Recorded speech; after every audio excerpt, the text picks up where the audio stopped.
खरं राज्याचे उपमुख्यमंत्री अजित पवार यांनी IPS अधिकाऱ्याला झापल्याचं प्रकरण आहे ते गाजतंय आणि मुख्यमंत्र्यांनी देखील आता याचा अहवाल मागवला आहे आणि पुढे बोल मुख्यमंत्र्यांनीच उपमुख्यमंत्र्यांना सुनावल्याचं समजतंय। काय कसं बघताय? अजितदादांनी पण सगळे कार्यक्रम त्यांचे रद्द केलेले आहेत। ते कार्यक्रम का रद्द केले आम्हाला कळणार नाही, परंतु सत्ता पाहिजे यासाठी काही सहन करायची तयारी भाजपची आहे। IPS IAS अधिकाऱ्यांचा अपमान झाला तरी चालतं हा संदेश यातून गेला आहे महाराष्ट्रामध्ये आणि देशामध्ये। UPSC झाल्यानंतर प्रत्येक अधिकारी महाराष्ट्रामध्ये पहिली सेवा देता येईल का हे स्वप्न या देशामध्ये पाहत होता। आता ती वास्तवता राहिली आहे का अशी शंका आज या सगळ्या प्रकरणामधून निर्माण झालेली आहे।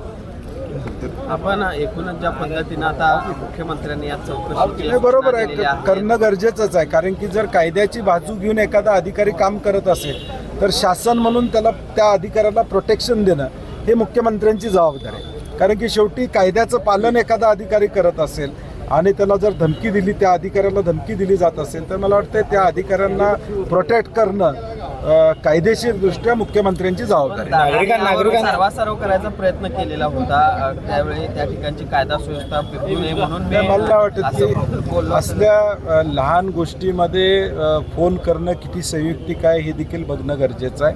मला वाटते अपेक्षा त्यांच्याकडून या अशा नव्हत्या, परंतु आता झालेलं आहे। आता मुख्यमंत्र्यांनी त्यात पुढाकार घेऊन चौकशी, दुसऱ्या दिवशी महसूल अधिकारी गेल्यानंतर तीच घटना घडली, याचा अर्थ म्हणजे चुकीचं आहे त्या लोकांचं निश्चितपणे।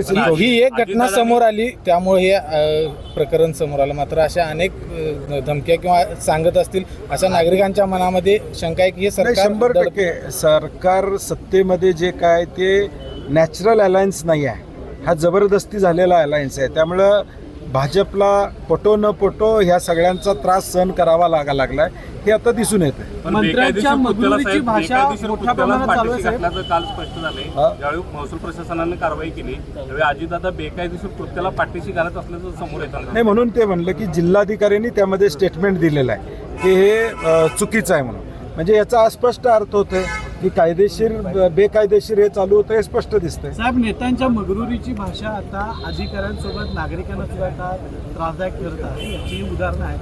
नाही, मला वाटतंय महायुतीच्या अनेक नेत्यांची वक्तव्य गेल्या काही वर्षभरातली बघितली स्टेजवरून डायरेक्ट त्या ठिकाणी एखाद्या ग्रामसेवकाला खडसावणं, एखाद्या अधिकाऱ्याला झापणं, म्हणजे एक हाती सत्ता आलेल्याचा हा या पद्धतीनं गैरवापर होताना दिसतोय आणि अधिकारी वर्गांमध्ये महाराष्ट्रातले प्रचंड नाराजी।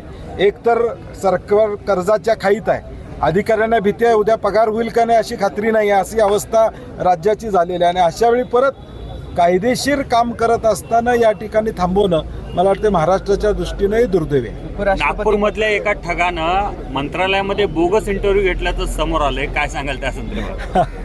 आता म्हणजे आता आम्हाला कळालं होतं की मंत्रालयामध्ये फेस ID होऊनच आत माणूस येतो असं यंत्रणा लावली असं सांगितलं। आता ही यंत्रणा लागली असताना हा माणूस आत गेला, धाडस किती आहे की मला कोण काही करू शकणार नाही या सरकारमधलं हेच धाडस आहे। मंत्रालयामध्ये माणूस जर हे खरं असेल, तुम्ही जे म्हणताय हे खरं असेल तर हे दुर्दैव आहे की एवढं धाडस एखाद्या ठगाचं या ठिकाणी कसं होऊ शकतं। राष्ट्रपती काल निवडणूक झाली, त्यामध्ये खरं तर अपेक्षेपेक्षा जास्त मतं पाहायला मिळाली, कुठेतरी मतं ही फुटली गेली अशा पद्धतीचं देखील आता मला वाटतं या उपराष्ट्रपतीच्या निवडणुकीमध्ये आपण बघितलं असेल, BRS असेल किंवा BJD असेल, या सगळ्यांनी मतदानापासून अलिप्त राहून अप्रत्यक्षपणे भाजपला मतदान करण्याचं काम त्या ठिकाणी केलं। त्यांचा दुटप्पीपणा हा देशासमोर आलेला आणि मागच्या वेळी ज्यावेळी उपराष्ट्रपतीची निवडणूक झाली त्यावेळी मताची टक्केवारी यामध्ये बदल होऊन 40% मतं आता आमच्या उमेदवाराला त्या ठिकाणी मिळालेले आहेत। आणि म्हणून ह्या सगळ्याचा अभ्यास निश्चितपणे सगळेच पक्ष इंडिया आघाडी म्हणून आम्ही निश्चितपणे 15 मतं अवैध ठरवण्यात आलेली आहेत। हे आता काय सगळ्यांचे असणार आहेत, ती काय मतं एका पार्टीचे असणार नाहीत, परंतु याचंही संशोधन करणं गरजेचं आहे। सगळ्याच पार्टीची, ती भाजपची असू शकतात, कारण की ज्यांना इच्छा नव्हती मतदान करायचं ते जबरदस्ती गेले असतील, त्यांनी ते मतं त्यांची बाद केल्याची शक्यता नाकारता येत नाही। अशाच ताज्या अपडेटसाठी महासत्ता न्यूजला सबस्क्राईब करा।